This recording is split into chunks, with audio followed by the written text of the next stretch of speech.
Hello friends, study with ज्ञान प्रकाश में आप सभी का बहुत बहुत स्वागत है। 22 अक्टूबर 2020 के करंट अफेयर्स के साथ आपके सामने उपस्थित हूं और इस वीडियो में हम लोग जितने भी इंपॉर्टेंट करंट अफेयर्स हैं उसको क्वेश्चन आंसर के रूप में करेंगे डिस्कस, ताकि आपको सरलता से याद हो सके। और जैसा कि आप सभी लोग जानते हैं कि कोई भी प्रतियोगी परीक्षा हो, बिना करंट अफेयर्स की प्रॉपर तैयारी किए आप उसे क्रैक नहीं कर पाएंगे। तो बहुत ही सरल तरीके से यहाँ पर करंट अफेयर्स आपको बताया जा रहा है। इसकी पीडीएफ आप हमारे टेलीग्राम चैनल, साथ ही साथ हमारे फेसबुक पेज और इंस्टाग्राम पेज पर भी अवेलेबल रहेगा। इंस्टाग्राम पेज पर तो आपको डेली का करंट अफेयर्स जिस फॉर्मेट में आप देख रहे हैं ये अवेलेबल रहता है। अगर आप चाहें तो वहां पर विजिट करके भी करंट अफेयर्स को आप पढ़ सकते हैं। तो पहला क्वेश्चन है कि देश का पहला मल्टी मॉडल लॉजिस्टिक पार्क ये कहां पर बनाया जाएगा। मल्टी मॉडल लॉजिस्टिक पार्क जो भारत का पहला पार्क होगा ये बनाया जाएगा असम में, याद रखिएगा। और इसी के लिए एक अगला क्वेश्चन है कि असम में बनने वाले MMLP यानी कि मल्टी मॉडल लॉजिस्टिक पार्क की आधारशिला किसने रखी थी। तो यह आधारशिला रखी गई थी केंद्रीय मंत्री नितिन गडकरी जी के द्वारा, जिसका उन्होंने ऑनलाइन शिलान्यास किया है। ठीक है, एक क्वेश्चन जो कि बहुत इंपॉर्टेंट बन रहा है मेरे हिसाब से, कि ये क्वेश्चन तो पूछा ही जा सकता है कि देश में कुल कितने MMLP यानी कि मल्टी मॉडल लॉजिस्टिक पार्क बनाए जाने की योजना बनाई गई है। तो सही जवाब इसका बनेगा 25। ये याद रखना आप, ये बहुत इंपॉर्टेंट है। और छठवां IISF international Indian science festival, Bharat अंतर्राष्ट्रीय विज्ञान महोत्सव, ये छठवां संस्करण होगा। इसका आयोजन वर्चुअली किया जाएगा। तो इसकी तारीख घोषित कर दी गई है। तो ये है 22 से 25 दिसंबर 2020 तक, याद रखना ये छठवां एडिशन है। और एक क्वेश्चन और भी है जो कि बहुत इंपॉर्टेंट है कि पहला IISF यानी कि पहला भारतीय अंतर्राष्ट्रीय विज्ञान महोत्सव ये कहां पर आयोजित किया गया था। सही जवाब है दिल्ली में ही पहला और दूसरा दोनों IISF आयोजित हुआ था। हाल ही में पुलिस स्मृति दिवस मनाया गया। आपको बताना है कि ये कब मनाया गया है। तो फ्रेंड्स, जितने भी शहीद पुलिसकर्मी होते हैं उनको श्रद्धांजलि और सम्मान देने के लिए प्रतिवर्ष 21 अक्टूबर को पुलिस स्मृति दिवस के रूप में मनाया जाता है। और अगला क्वेश्चन है कि किस राज्य ने एशियन डेवलपमेंट बैंक के साथ राज्य की सड़कों को अपग्रेड करने के लिए 177 मिलियन अमेरिकी डॉलर 177 USD के ऋण समझौते पर हस्ताक्षर किए हैं। तो ये हस्ताक्षर किए हैं महाराष्ट्र ने। ठीक है, महाराष्ट्र ने ADB यानी कि एशियन डेवलपमेंट बैंक के साथ राज्य की सड़कों को अपग्रेड करने के लिए 177 USD के ऋण समझौते पर हस्ताक्षर किए हैं। 177 मिलियन अमेरिकी dollar. Online tournament Sheikh Russel international air rifle championship 2020 यह आयोजित की गई थी बांग्लादेश के द्वारा। इसमें किस महिला खिलाड़ी ने स्वर्ण पदक जीता है 10 मीटर की शूटिंग चैंपियनशिप में।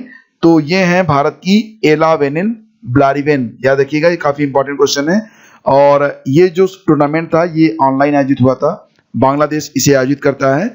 भारत की एला वेनिल ब्लारिवेन ने इसमें जो है स्वर्ण पदक जीता है। तो ये काफी इंपॉर्टेंट क्वेश्चन है। अभी हाल ही में विश्व आयोडीन अल्पता दिवस मनाया गया था। आपको बताना है कि विश्व आयोडीन अल्पता दिवस ये प्रतिवर्ष कब होता है। सही जवाब इसका 21 अक्टूबर। वेनु नामक एस्ट्रॉयड ये बहुत ही खतरनाक एस्ट्रॉयड है और ये पृथ्वी से टकरा भी सकता है। और संभावना है कि 2175 और दोबारा 2199 में ये पृथ्वी से टकराएगा। तो काफी नुकसान हो सकता है। तो लगभग इसका 60 ग्राम सैंपल लेने के लिए 2016 में ही नासा ने एक अंतरिक्ष यान को भेजा था वेनु के पास।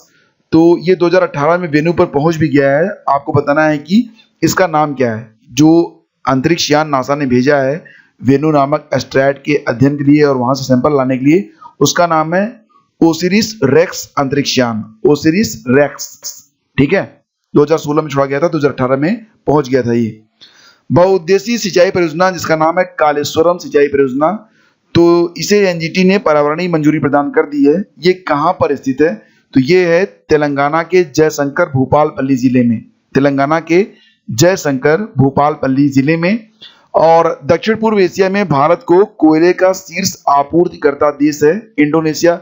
ये बहुत जरूरी है याद रखना आपको, क्योंकि इसी से पता चलता है कि भारत कोयले के लिए भी आत्मनिर्भर नहीं है और सबसे अधिक कोयला मंगाता है भारत इंडोनेशिया से, ये याद रखना आप। इफ्को ने किस राज्य में फूड प्रोसेसिंग यूनिट का निर्माण शुरू किया है। तो जैविकी जो खेती होती है उसको बढ़ावा देने के लिए इफ्को ने अपने प्लांट सिक्किम में लगाए हैं। तो ये भी काफी इंपॉर्टेंट क्वेश्चन बन सकता है। और सबसे अधिक घरेलू पर्यटकों का आकर्षित करने वाला राज्य बन गया है उत्तर प्रदेश। ये डेटा निकल कर आया है भारतीय पर्यटन सांख्यिकी रिपोर्ट के आंकड़े में। ठीक है, सबसे अधिक जो पर्यटक आए हैं वो उत्तर प्रदेश में आए हैं पूरे भारत में। और हाल ही में अगर आप समाचार पढ़ते होंगे तो अखबारों में स्किंक करके एक नाम था जो कि चर्चा में रहा। आपको बताना है कि स्किंक क्या है। तो फ्रेंड्स, ये छिपकली की एक प्रजाति है और भारतीय प्राणी विज्ञान सर्वेक्षण द्वारा भारत में स्किंक की प्रजातियों के वितरण पर एक किताब जारी की गई है जिसका नाम है skink in India. Skink in India और bending the curve the restorative power of planet based rights. ये रिपोर्ट है, नाम है इसका bending the curve the restorative power of planet based rights. तो ये रिपोर्ट प्रकाशित की है अभी हाल ही में विश्व वन्यजीव कोष ने, याद रखना। और विश्व वन्यजीव कोष जिसको आप कहते हैं WWF, इसकी स्थापना हुई थी 1961 में। हेडक्वार्टर इसका ग्लैंड स्विट्जरलैंड में है। तो फ्रेंड्स, ये थे आज के top one liner current affairs और बहुत ही कम समय में हम करंट अफेयर्स को डिस्कस कर रहे हैं ताकि आपका समय भी ना लगे और पूरा करंट आपका तैयार होता हुआ आगे बढ़े। और फ्रेंड्स, एक सवाल है आप लोगों के लिए, बताइए कि आर्कटिक महासागर पर चलाए जा रहे सबसे बड़े वैज्ञानिक अभियान का नाम क्या है। ये क्वेश्चन मैं ऑलरेडी डिस्कस कर चुका हूं इसके पहले के वीडियोज में। आपको बताना है कि आर्कटिक महासागर पर चलाए जा रहे सबसे बड़े वैज्ञानिक अभियान का नाम क्या है। कमेंट करिए और बताइए। और चैनल को अगर आपने अभी तक सब्सक्राइब नहीं किया तो सब्सक्राइब कर लीजिए, बेल आइकन को जरूर दबाइएगा। टेलीग्राम चैनल और फेसबुक पेज से जरूर कनेक्ट हो जाइएगा, वहां पर आपको बहुत सारी स्टडी मटेरियल बिल्कुल फ्री में दी जा रही है। आपकी तैयारी के लिए, आपकी सफलता के लिए ये बहुत ही जरूरी है, ये मैं आपको बता रहा हूँ। Thank you so much, have a great day. जय हिंद।